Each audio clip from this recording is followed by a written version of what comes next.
Okay, so this is a polynomial expression, okay? Can somebody tell me the number of terms that this expression has? So how many separate terms are there in this expression? 3, 4, 5, what are we thinking? So we have this term, negative 4x cubed, this term of 5x, negative x squared, and 9. So how many terms is that? 4. So there are 4 terms, okay?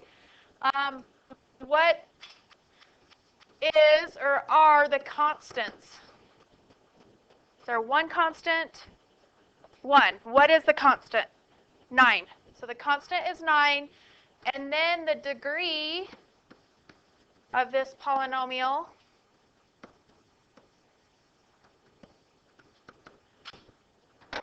degree of polynomial. We wrote that yesterday in our vocabulary. And that means the greatest degree among the monomial terms. So monomial is just one term. So which one of these individual terms has the greatest degree or the greatest exponent? Negative 4x cubed, and therefore the exponent is 3, so the degree of the polynomial is to the 3rd degree, because that is the highest exponent of all of the terms, okay? Also, standard form of the polynomial said that it needs to go from the highest exponent down to the lowest exponent. So what is the highest exponent of x? The 3. But is the next term the next lowest exponent? Is it in the correct order? No. What should be the correct order?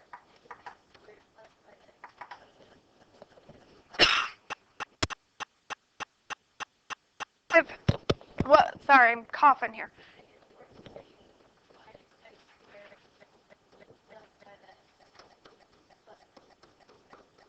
So we start with the highest exponent of x, which is the 3. Then we went to the next one, which is 2, then 1, and then no x, which is the constant, right? Good. So this is the correct way to write that expression. All right, now let's review how to add and subtract polynomials, okay? So right under this information we wrote, you guys ready? Go ahead and write this example for me, please.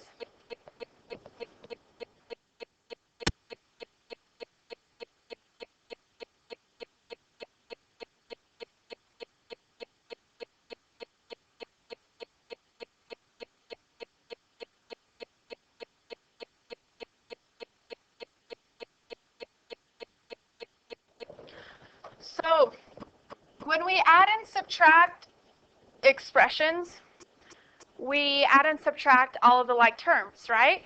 So we have this term of 3x squared, and what's another like term with 3x squared? Negative x squared, right? So we have 3 of them, we subtract 1x squared, so how many x squareds do we have? 2, right? So we'll have 2x squareds, and if it helps you to cross off those two terms, so you know you've simplified it, then great. Okay, and then we have negative 4x plus this x, so negative 4 plus 1 is negative 3x, and then we have plus 1 and a negative 9. What is that? That will lead us to negative 8, right? And then we can't add and subtract anymore, and it is in correct form, right? Standard form. Any questions on that one? Cross those off. All right, let's do another one. Let's do a subtract.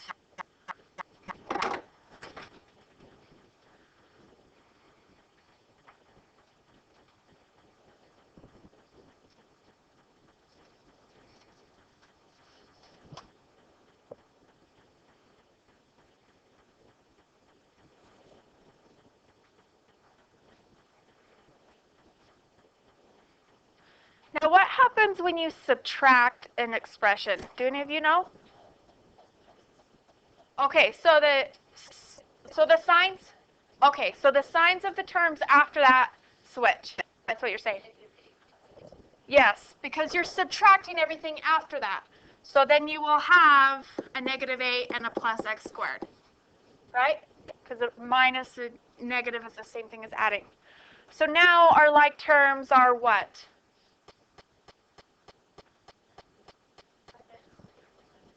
So we have 5x squared plus this 1x squared, so that leaves us with 6x squareds.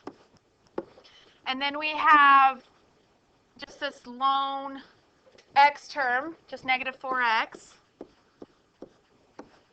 And then what's plus 1 minus 8? That will give us what? Negative 7.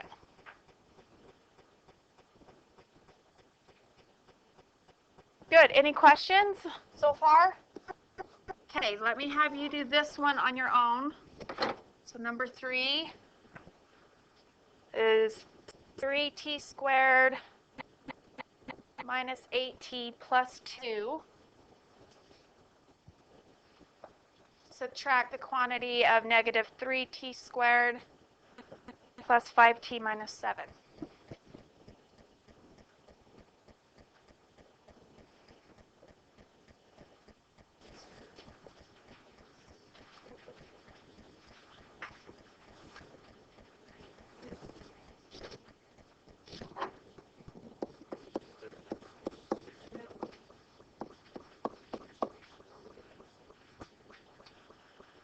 All right. Let me ask Delcy, what did your group get for your final answer?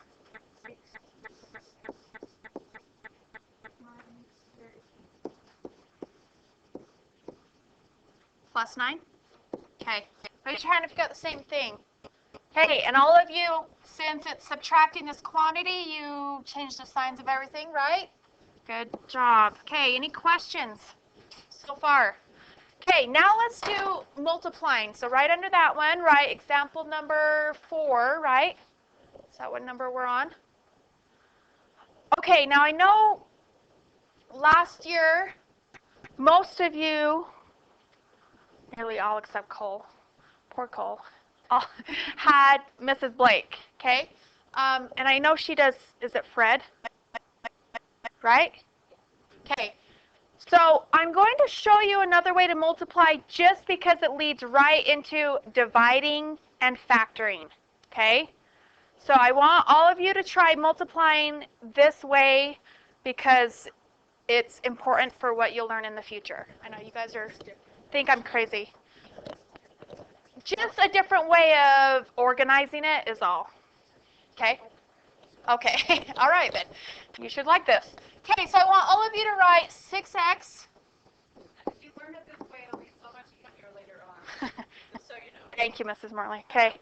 Oh, I haven't showed you. Just wait. You just wait. It will be so much easier. Anyways, okay.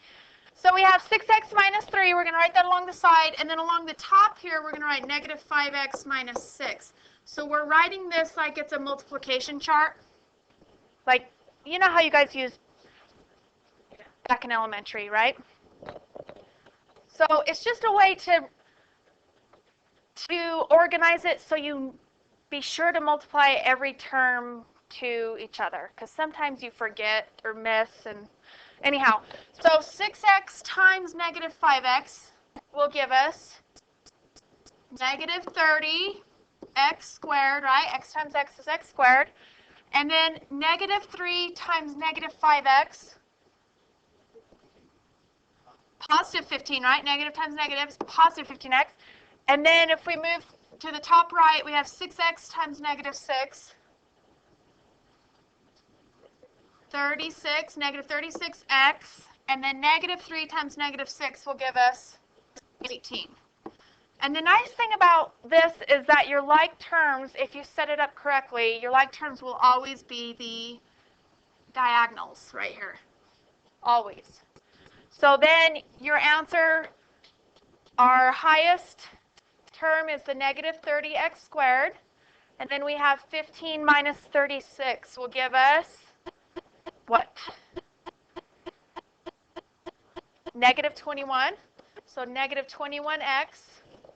And then we have our last term, which is a constant of 18. And that is just a different way of organizing it. Okay? I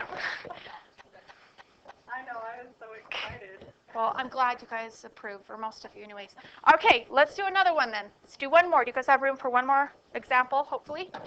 Okay, let's do the trinomial times a binomial. So then, let's write this one across the top. So we'll have x squared minus 2x and a positive 3. And then along the side here, we'll have x plus 4. So I have 2 rows and 3 columns. So go ahead and multiply all of those terms together, and then we'll check it. All right, so what's x times x squared? What goes right here? 1x cubed. Okay, and then if we go across this row, what's x times negative 2x? Negative 2x squared, and x times 3? 3x. Then we have x squared times 4. 4x squared. 4 times negative 2x. Negative 8x. And then we have 4 times 3 is 12. And we have our like terms right here in the diagonals. So we have our final answer. We have our x cubed. We have plus 4x squared minus 2 will give us negative or positive? Positive 2x squared. Then we have negative 8 and a positive 3, which will be negative 5x. And then we have our plus 12. Good. Questions on that? Maybe it's just like the second time you learn something. It's like, oh, duh.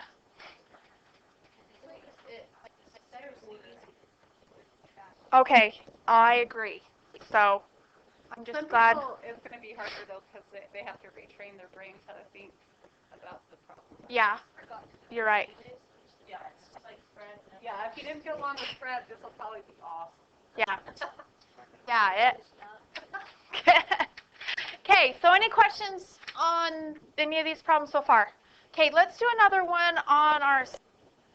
Okay, so on number 10, since it is a subtracting problem, subtraction, what do we need to do after the subtract? Switch all the signs, right? Because we're subtracting everything. So it'll be minus 4y squared, and it will be what?